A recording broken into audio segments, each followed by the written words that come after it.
J'ai récemment fait face à l'un des plus gros challenges de délégation de l'histoire de mon entreprise et dans cette vidéo, je te partage justement ce que c'était et les clés qui m'ont permis de relever ce challenge et aujourd'hui d'accompagner 6 fois plus de personnes qu'auparavant sur l'un de nos programmes. Quand on est dans une logique de structuration et donc de délégation dans son entreprise, il y a des choses qui sont assez simples à déléguer et des choses qui le sont beaucoup moins. Dans les choses simples, il peut y avoir par exemple des choses assez, on va dire, pratico-pratiques, comme de la facturation, où tu peux venir faire un process étape par étape qui vient expliquer, ok, d'abord on fait ci, ensuite on fait ça, tu as toutes les ressources à tel et tel et tel et tel endroit, et une fois que tu as fini ton process et que tu le remets à la personne qui va le gérer à ta place, tu sais que cette personne va avoir tout ce qu'il faut pour pouvoir bien réaliser l'action. Il y a des choses qui sont plus délicates, et pour moi, c'était le cas de l'accompagnement, notamment de l'accompagnement sur notre programme Décupler sa productivité. Pour te donner un peu de perspective, si tu ne connais pas forcément notre façon de travailler, on accompagne dans Décupler sa productivité des personnes qui sont sous l'eau, qui en général travaillent plus que ce qu'elles voudraient, en tout cas qui n'ont pas l'équilibre de vie auquel elles aspirent, et on vient les aider à mettre en place notre système d'organisation pour leur permettre d'atteindre leurs objectifs les plus ambitieux sans avoir à sacrifier leur vie personnelle. Comment ça se passe ? On accompagne les personnes sur plusieurs mois à raison d'un rendez-vous hebdomadaire avec la personne qui les accompagne, avec leur formateur coach. Et ça faisait des années que c'était moi qui gérais ces appels. Pour moi, c'est quelque chose que j'ai commencé à faire. C'est devenu c'est devenu seconde nature presque. C'est depuis le temps que j'avais commencé à faire ça. Ce sont des centaines d'heures d'accompagnement, des centaines de personnes que j'ai pu, de cas de figure, donc du coup différents, que j'ai pu rencontrer, accompagner, qui sont venus progressivement renforcer du coup et le fond de ce que je partage et la forme avec laquelle je pouvais le partager. Et là, l'enjeu du coup, c'était comment transmettre tout ce savoir et ce savoir-faire, entre guillemets, qui a été appris non pas avec une méthode bien précise, mais par de l'expérience accumulée. Comment transmettre ça à une autre personne, non pas pour qu'elle... en essayant de la transformer en robot qui doit apprendre par cœur certaines réponses et une quantité énorme de réponses, qu'il y a tellement de cas de figure possibles que ça aurait été considérable, mais comment le transmettre à une autre personne pour qu'elle puisse l'absorber, se l'approprier et l'utiliser à son tour pour qu'au final, on maintienne, voire même on augmente la qualité de nos accompagnements et la qualité des résultats qu'obtiennent nos clients. Et en aucun cas, parce que pour moi c'était impensable, qu'on vienne perdre en qualité sur nos accompagnements. Si toi aussi tu as fait face ou peut-être tu te bloques dans la délégation de certaines choses dans ton entreprise en ayant ce même challenge en tête, ce qui est important de comprendre, c'est de mettre de la conscience sur ce qui se passe dans notre esprit, on va dire, quand on se heurte à ce genre de choses. Et pour te montrer, je te partage cette trame des différents niveaux en fait, des différents niveaux de compétences. Pour n'importe quelle compétence, et je prendrai l'exemple de quand on apprend à conduire une voiture. Quand on apprend à conduire une voiture, au début, on est dans l'incompétence inconsciente. C'est-à-dire qu'on ne sait pas ce qu'on ne sait pas. On ne sait pas qu'il va y avoir des choses à gérer au niveau de l'embrayage, au niveau de la direction, qu'il va y avoir les clignotants, etc. et d'autres choses qu'il va falloir venir maîtriser au niveau des pédales. Au tout début, on ignore même ce qu'on ne sait pas justement à l'origine. Deuxième étape, on commence, on va dire, à se familiariser. On voit d'autres personnes peut-être conduire une voiture. On commence à voir qu'il y a un volant, qu'il y a des pédales. On se dit, ok, là, il faut savoir gérer tout ça. On commence à mettre de la lumière, en fait, sur les choses qu'on ignore. On se dit, oui, mais je ne sais pas gérer le levier de vitesse, je ne sais pas gérer les pédales, je ne sais pas gérer les clignotants, etc., etc. On est dans l'incompétence consciente. Étape d'après, on a pris peut-être quelques cours, etc., on a commencé à se familiariser avec tout ça, on est dans la compétence consciente puisqu'on sait ce qu'on a appris et ce qu'on commence à maîtriser, mais c'est pas encore au stade d'un automatisme pour nous, il faut qu'on fasse des efforts très conscients, etc. pour bien rester les premières leçons de conduite pour ceux qui les ont en tête. On commence à vraiment avoir conscience de ce qu'on sait. Et la dernière étape, celle dans laquelle on est souvent, quand on est chef d'entreprise, qu'il y a des choses qu'on fait depuis très longtemps, qu'on a appris à faire un petit peu, surtout dans l'expérience, et qu'on ne voit tout simplement pas comment on pourrait expliquer à quelqu'un d'autre comment faire ça à notre place, c'est qu'on est dans l'étape de la compétence inconsciente. On n'a même plus conscience des mécanismes et des façons de fonctionner et des actions qu'on peut réaliser qui nous permettent d'obtenir le résultat qu'on cherche à avoir. Donc là, on est typiquement dans cette situation en plein dedans de compétences inconscientes. Et donc, on va voir comment moi j'ai pu gérer donc, cette situation et comment potentiellement, si dans un cas similaire, tu peux le gérer également. Il y a deux choses à prendre en compte dans ces cas-là. La première, c'est que du coup, le fait de déléguer quelque chose sur lequel on est en mode compétence inconsciente, ça va impliquer qu'on vienne un petit peu faire l'effort d'extraire de notre cerveau les mécanismes internes, de disséquer un petit peu le fonctionnement qu'on a. Là où nous, il y a situation et on pense directement à une solution, à une façon de réagir, il faut justement essayer d'analyser, ok, en fait, quelles sont les choses à l'origine de la réponse, pourquoi je fais cette réponse-là et pas une autre, pourquoi j'agis de telle façon et pas d'une autre. Ça va être quelque chose qui peut sembler dur à faire et qui peut sembler chronophage. C'est en partie vrai, ça peut être challengeant, mais une fois qu'on rentre dans ce mode-là, on le fait de plus en plus facilement et ça peut prendre du temps selon ce que vous allez déléguer derrière. Mais c'est aussi extrêmement intéressant de voir en fait ces mécanismes-là parce que ça va vous servir dans plein d'autres endroits de votre entreprise derrière et ça vous permettra de libérer un temps surtout considérable et de venir mettre la barre à un autre niveau dans ce que vous arrivez à déléguer dans votre activité et de vraiment de venir emmener votre entreprise au niveau supérieur derrière. La deuxième chose, c'est que pour ceux qui ont peut-être déjà l'habitude de déléguer dans votre activité, vous avez peut-être l'habitude de déléguer notamment avec des process.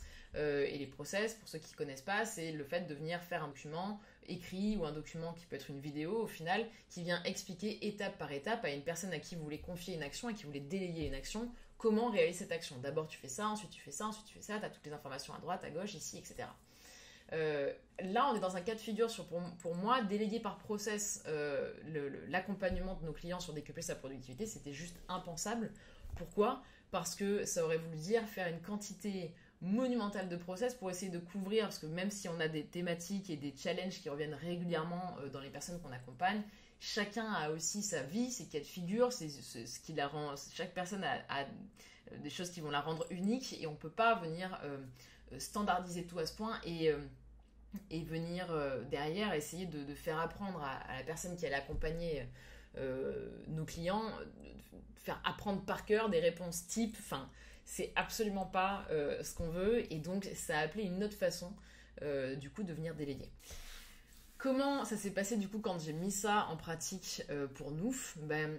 Avec les formateurs coachs du coup qui allaient prendre le relais de l'accompagnement après moi, on a fait des entraînements où je les mettais dans des cas de figure de questions types qui pouvaient être posées par les clients et à chaque fois que j'avais quelque chose à redire sur leurs réponses, justement soit parce que la réponse n'était peut-être pas assez spécifique, elle n'est pas du tout dans la bonne direction ou chaque fois qu'il y avait quelque chose à redire, plutôt que de dire voilà, dans cette situation tu devrais répondre ça, j'essayais moi d'analyser et de comprendre en fait quel était le mécanisme et quels étaient les principes quelque part sur lesquels je me basais, même si c'était absolument inconscient à ce moment-là, pour donner cette réponse-là plutôt qu'une autre. Et au final, plutôt que de mettre en lumière et de donner beaucoup de clarté sur ces principes-là, pour que le coach n'ait pas à apprendre 36 réponses par cœur différentes, mais qu'il sache que dans la mesure où il a une réponse qui est dans tel axe, tel axe, tel axe, là on est dans les clous. Je vous prends un exemple et je vous partage un petit peu quelque chose là-dessus. C'est ce qui m'a amené par exemple à faire cette vidéo les 3 réflexes d'un super coach DP avec les 3 justement piliers de toute la réflexion qu'on doit mener en tant que coach quand on est mis face à une problématique client. Un autre exemple, à faire cette vidéo également, comment formuler une super réponse à votre coaché qui explique les différentes, qui revient sur certains des principes, qui explique les différentes choses quelque part à avoir en checklist dans leur esprit pour venir formuler vraiment une réponse de qualité et qui va vraiment aider le client parce que ça va être quelque chose de concis, parce que ça va être exactement ce qu'il lui faut, parce qu'il sait exactement, il a la clarté justement sur ce qu'il doit faire et d'autres critères comme celui-ci pour venir vraiment fournir un accompagnement de qualité. Là, ce sont 2 exemples, il y en a d'autres et j'ai constitué une base en fait d'onboarding du coup du rôle de coach DP basée sur ces principes-là et pas sur des réponses types à fournir dans telle et telle circonstance. Alors la question qu'on peut se poser maintenant, c'est dans quelle mesure cette délégation a été une réussite ou dans quelle mesure ça a été un échec. puisque ça fait maintenant plusieurs mois que je n'accompagne plus nos clients sur décupler sa productivité. On peut se dire en plus, ouais, mais donc tu l'as délégué, très bien, mais au final, est-ce que les résultats sont toujours au rendez-vous? Est-ce qu'il n'y a pas eu une déperdition dans la qualité? D'autant plus qu'on peut se dire, c'est Laura, c'est toi qui as créé la méthode, c'est toi qui es à l'origine de tout ce qui se passe dans le programme, forcément, c'est pas toi qui t'en occupe, il va y avoir une perte de qualité. Alors attention, parce que la réponse peut faire mal à l'ego. Mais donc, on est venu, évidemment, moi, c'était au cœur de mes préoccupations. J'ai touché le micro, je suis navrée. Moi, c'était au cœur de mes préoccupations en ayant cette démarche-là. Je voulais absolument conserver au moins le même niveau de qualité, voire même le dépasser. Et on est venu du coup mesurer ça, et c'est un truc qu'on recommande d'ailleurs aux clients qu'on accompagne en termes de délégation, de structuration dans notre programme Systemize, de venir, quand il y a des choses comme ça qui les inquiètent, ou ils sont pas super à l'aise à l'idée de déléguer une chose ou une autre, de venir mettre des indicateurs de quelque part qui nous permettent de mesurer dans quelle mesure on est dans les clous par rapport à ce qu'on attend en termes de résultats ou pas, ça peut aider. Là, il y avait 3 indicateurs qu'on est venu checker pour s'assurer en fait qu'on on avait toujours un accompagnement de qualité et que nos clients étaient toujours ravis de l'expérience qu'ils avaient avec nous. Le premier, c'est le NPS, le Net Promoter Score, qui, alors pour ceux qui ne sont pas familiers avec le terme, je vais appeler ça on va dire un taux de satisfaction. Nous, dans le parcours que notre client suit dans le programme, à mi-parcours, quand il est au milieu de la formation et quand il est à la fin de la formation, on vient mesurer ce taux de satisfaction à 2 endroits. On vient lui demander justement de nous noter de 1 à 10 dans quelle mesure il est satisfait, dans quelle mesure il recommanderait la formation à d'autres personnes.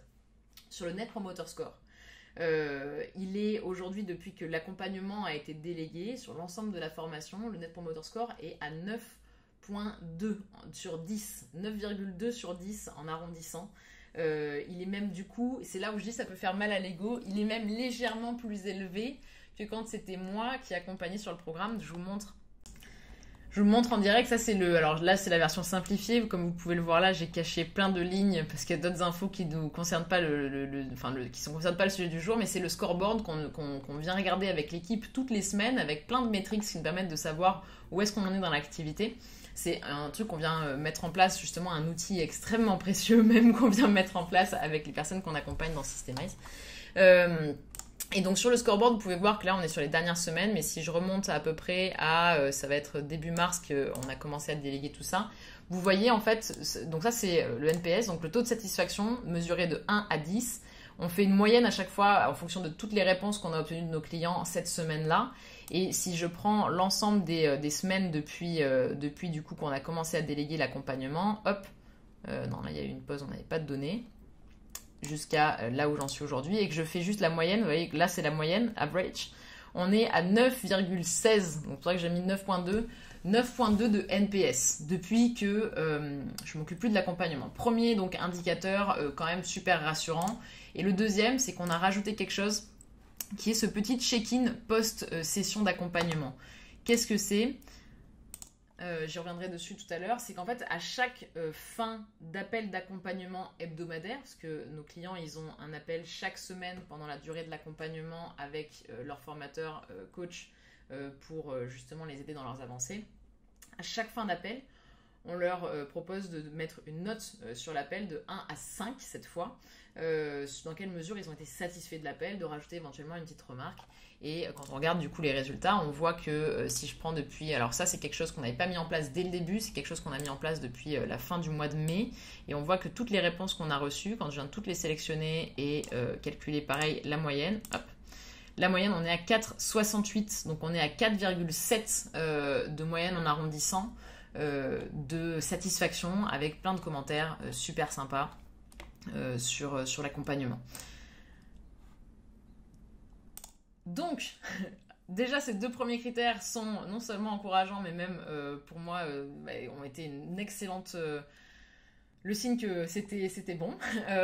Et la troisième chose qui nous a permis de venir mesurer un petit peu l'impact de la délégation, s'il y a eu impact ou pas d'impact, ou en tout cas en termes de qualité, c'est au final ça reste ce que nous disent nos clients en termes de résultats qu'ils ont obtenus dans leur vie, ce qu'ils peuvent partager dans des témoignages, dans des études de cas qu'on peut faire quand on leur pose des questions. Il y en a qui ont par exemple, depuis que j'ai délégué l'accompagnement, depuis que ce n'est plus moi qui m'occupe de l'accompagnement, il y en a qui nous partagent qu'ils ont doublé le chiffre d'affaires de leur entreprise. D'autres qui ont obtenu les félicitations de leur patron et même des promotions. Il y en a qui nous disent avoir libéré 3 jours de travail par semaine. Avant le travail qui mettait 5 jours à faire, ils arrivent à le faire en seulement 2 jours. Il y en a qui ont repris une activité physique régulière, retrouvé du temps pour leur moitié, pour leurs enfants. Et là encore, je cite que des exemples de personnes qui ont été accompagnées depuis, encore une fois, que ce n'est plus moi qui gère l'accompagnement. Donc, de ce point de vue-là, on peut se dire effectivement que c'est mission accomplie, c'est délégué, bien délégué, c'est même donc encore mieux en termes de qualité que ce qu'on pouvait fournir avant à nos clients. Et ce qui est aussi à prendre en considération quand on prend ces chiffres et quand je vous ai partagé la façon que j'ai pu avoir pour venir en fait déléguer justement l'accompagnement, c'est qu'un des gros facteurs de réussite, c'était aussi le recrutement. Là, j'en ai pas du tout parlé dans cette vidéo-là, et évidemment, le recrutement, ça a été un facteur de réussite encore plus important au final que la façon de venir extraire, on va dire, les principes d'accompagnement, de notre méthode, de notre façon de travailler, etc. Et pour ça, j'ai utilisé le process de recrutement qu'on partage dans Top Délégation, un tout petit produit que vous avez sur le site internet pour ceux qui sont curieux, qu'on partage en Top Délégation, qu'on partage en Systemize. Donc c'est le process de recrutement type qu'on partage pareil aux gens qu'on accompagne. Avance rapide à aujourd'hui, on accompagne maintenant 6 fois plus de personnes dans décupler sa productivité que ce qu'on faisait auparavant. Ça aurait été juste impossible à faire si ça avait été moi qui avais dû accompagner chacune de ces personnes-là. Donc l'avantage est à plein de niveaux, c'est qu'on accompagne donc beaucoup plus de personnes, donc on multiplie l'impact qu'on peut avoir, on change plus de quotidien et on contribue à toucher encore plus de personnes dans ce qu'on fait que ce qu'on pouvait faire auparavant. Il y a évidemment un impact aussi dans le développement de l'entreprise derrière, et en plus de ça, ça me permet moi de me concentrer sur d'autres domaines de l'entreprise sur lesquels je voulais avoir plus de temps, mais c'était pas possible tant que j'avais pas retiré des choses qui étaient jusque-là dans mon scope d'action. Donc, si tu es chef d'entreprise justement et qu'il y a des choses qui peuvent te paraître fondamentales et au cœur de l'activité de ton entreprise, mais que tu n'oses pas déléguer, j'espère que tu as récupéré des insights et en tout cas une perspective qui va pouvoir t'aider dans cette vidéo. Et que tu sois chef d'entreprise d'ailleurs ou même pas forcément, on t'a préparé un diagnostic que tu peux remplir en moins de 4 minutes pour t'aider à voir dans ta situation, avec vraiment les composantes qui sont propres à ta situation, comment tu peux venir te libérer au moins 3 heures dès la semaine prochaine. Et pour réaliser ce diagnostic et obtenir ces recommandations personnalisées, tu as juste à cliquer sur le lien en dessous de la vidéo. Tu vas même avoir accès, selon les réponses que tu donnes, tu vas même avoir accès à des contenus qu'on ne partage normalement que dans nos formations pour t'aider du coup à venir te libérer du temps et à gagner en sérénité. Merci d'avoir regardé cette vidéo et je vous dis à tous à très bientôt.